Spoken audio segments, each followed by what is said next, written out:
नमस्कार, आप देख रहे हैं टीवी 24 न्यूज और यूपी के जनपद मैनपुरी के कस्बा भोगांव से खबर आ रही सामने।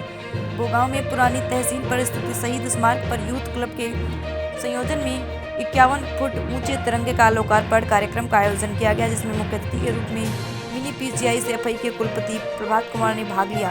इस दौरान उन्होंने कहा कि राष्ट्र धर्म से बड़ा कोई धर्म नहीं है तथा राष्ट्र सेवा से बड़ी कोई सेवा नहीं है। व्यक्ति को अपने अधिकारों के साथ राष्ट्रीय दायित्वों का निर्वहन करना चाहिए। संस्था के अध्यक्ष डॉक्टर मनोज दीक्षित की मांग पर कुलपति ने संस्थान की ओर से नगर में जल्द ही एक स्वास्थ्य कैंप लगवाने की घोषणा करते हुए कहा कि कैंप में ब्लड डोनेट कैंप भी प्रमुखता से लगाया जाएगा। उन्होंने कैंप में युवाओं से बढ़ चढ़कर भागीदारी करने की अपील की है, जिसमें ब्लड के अभाव में किसी रोगी की जान न जाने पाए।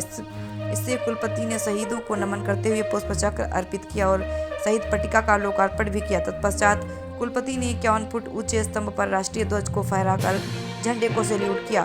इस मौके पर संस्थान के उप कुलपति doctor Ramakant Yadav, doctor Vijay Mishra, doctor Prabhat Mishra, Vishwadeepak, doctor Atul Mishra, doctor Rajmangal, doctor Harsh Dikshit, Jalaj Saxena, Ashish Pathak, Najmi Abbasi, Phool Miyan, Avtar Singh, Yagya Mitra, Surendra, Suresh Chandra Bharti, Sugar Singh, Badgun Nisha, Ram Prasad Valmiki, Raja Diwakar, Naveen Saxena, Chitransh आदि लोग रहे मौजूद। देखिए पूरी खबर सहयोगी संवाददाता के साथ में पूरी रिपोर्ट। अच्छे कार्य के लिए आपने मुझे आमंत्रित किया, ये मेरा सौभाग्य है और मैं इसके लिए बहुत गौरवान्वित महसूस करता हूँ। आपके पास आऊँ, आपसे बारे में जानूँ, आपकी समस्याएं हैं स्वास्थ्य की, उसके बारे में कुछ जानकारी प्राप्त करूँ, तो उसके लिए आप सभी को बहुत बहुत धन्यवाद।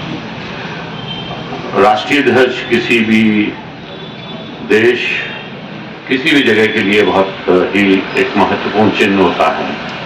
वो हमारे लिए गर्व की बात होती है, हमारे सम्मान की बात होती है, हमारे स्वाभिमान की बात होती है। और शायद इसी राष्ट्रीय ध्वज के लिए मुझे लगता है लोगों ने अपना सर्वोच्च न्योछावर भी किया है। तो ऐसी इतनी अच्छी जगह पर आपने मुझे आमंत्रित किया, ये मेरे लिए बड़े सौभाग्य की बात है। जहाँ तक कुछ एक दो सवाल आपने किए थे, हमारा प्रयास हमेशा ही ऐसा रहता है कि जितना ज़्यादा मरीजों का फायदा हो सके हम लोग कोशिश करते हैं। कई बार ऐसी परिस्थितियां बनती हैं कि खासतौर से ब्लड के संबंध में, अब ब्लड एक ऐसी वो है कि वो दुकान पे तो अवेलेबल होता नहीं, हमें आप लोगों में से ही किसी ना किसी से लेना होता है और किसी दूसरे को देना दिया। तो इसलिए हम इसको ब्लड बैंक कहते हैं कि किसी से लिया और किसी को दिया।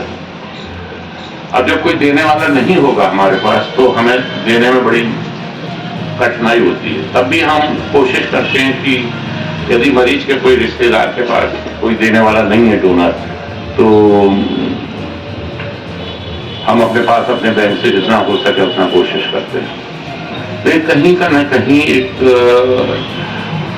समाज के जो लोग आज उनकी भी उदासीनता है कि जब हमने जो देखा, मैं आपसे शेयर करूं कि जहां आपने कहा कि भैया ब्लड की 2 खून की जरूरत है, लोगों को ले आओ और वहां पे जाके ब्लड 2 बोतल ब्लड दे दो ब्लड बैंक में जाके। तो यदि उस मरीज के साथ 10 आदमी भी आए हैं, थोड़ी देर में आपको 1 या 2 आदमी के अलावा नहीं मिलेगा, 8 गायब हो जाएंगे।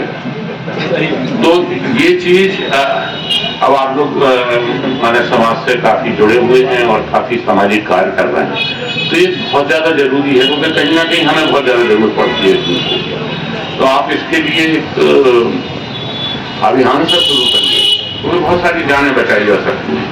तो एक अभियान इस तरह से शुरू करिए कि लोग आप जागरूक हों। खून देने में कुछ नहीं होता, ये गारंटेड है कि खून देने से आपका कोई नुकसान नहीं होने वाला, लेकिन हाँ जिसको दे रहे हो उसकी जान जरूर बच रही है। तो ये ऐसी चीज मैंने देखा, बहुत सारी भ्रांतियां हैं लोगों को, अरे हम बहुत कमजोर हो जाएंगे, ये हो जाएंगे, वो हो जाएंगे, क्या करेंगे, तो घबराते हैं। ऐसी कोई बात नहीं। लड़ाई झगड़ा तो अरे आराम से कर लेते हैं, थोड़ा बहुत खून भी बहा देते हैं, उसमें हम नहीं उसमें कोई परहेज नहीं है। लेकिन हाँ, यहाँ पर परहेज बहुत ज्यादा हो जाता है। तो कहने का मतलब ये है कि कोशिश करें, समाज जागरूक होगा तो हम सभी को फायदा होगा। कैंप तो कोई बड़ी बात नहीं है। कैंप हम कई जगह लगाते रहते हैं, जहाँ से भी लोगों की रिक्वेस्ट आती है कि तो हमारा मेन यही रहता है कि आप अपनी वहाँ पे लोकल व्यवस्था कर लीजिए, तो वो हमारे हाथ में नहीं है। तो जब आप लोकल व्यवस्था कर लेंगे तो हम हमेशा ही तैयार रहते हैं कि आप उस कैंप में हमारी ये है कि हम लोगों की कुछ जांचें कर सकें, कुछ ओपीडी चला सकें, बहुत सारे मरीजों को देख के कह सकें कि आप सफाई आ जाइए, आपका इलाज वहाँ पे अच्छी तरह से हो जाएगा। तो ये स्क्रीनिंग हो जाती है मरीजों की। तो मैं उसी तरह से हम लोग कैंप लगाते हैं, उसी तरह का कि उनके स्वास्थ्य की जांच हो जाए और कोई ज़्यादा बड़ी बीमारी है उस तो वो पकड़ में आ जाए और उनको अपने यहाँ बुला दिया जाए। ये मेन उद्देश्य होते हैं। तो आप कभी भी आयोजन करें हमारी तरफ से, तो आपको डॉक्टर्स मिलेंगे, हमारी पूरी व्यवस्था है जिसमें से आ जाते हैं लोग। हम 2 दिन के अंदर ही लगा देते हैं, ऐसा कुछ नहीं होता है। तो आप हम लोग जब भी बताएंगे। तो इसी के साथ बहुत बहुत धन्यवाद दोबारा।